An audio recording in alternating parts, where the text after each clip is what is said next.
Hello, and welcome to the second try to make a Let's Play of Knights of the Old Republic.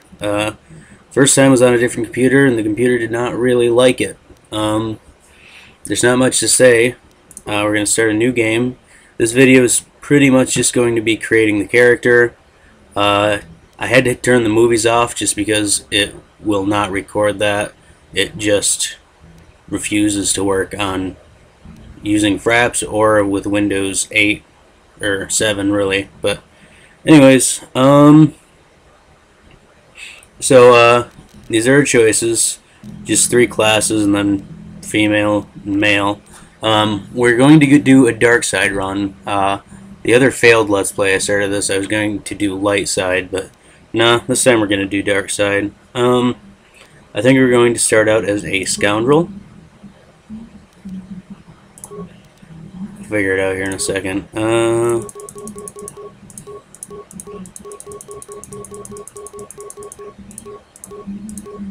This doesn't really change much. I'm going to go with this face. That's the face I usually go for. Attributes.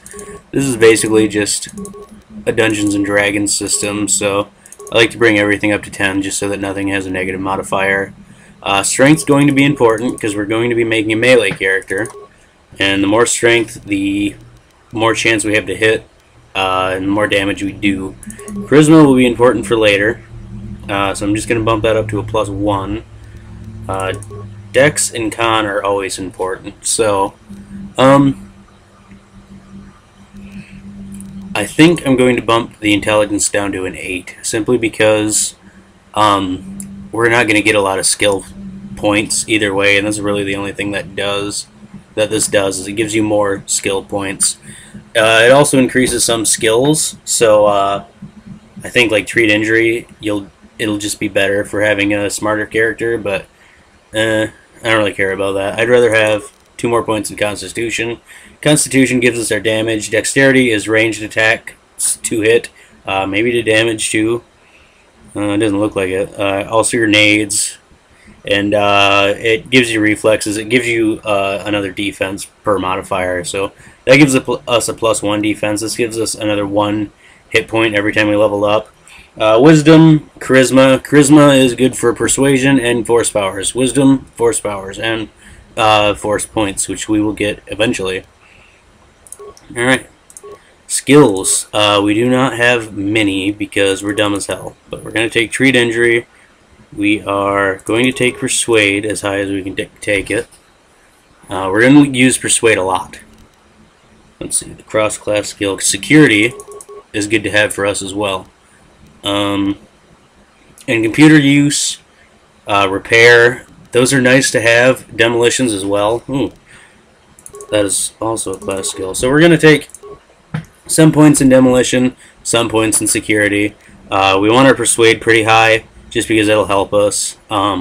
Treat injury, we'll keep that as high as we can. I mean, it's a cross-class skill, so it costs 2 points every time we want to level up, and it's capped at what it can get to. So we can have Persuade to 4, but treat injury can only go to 2, but that's alright. Feats.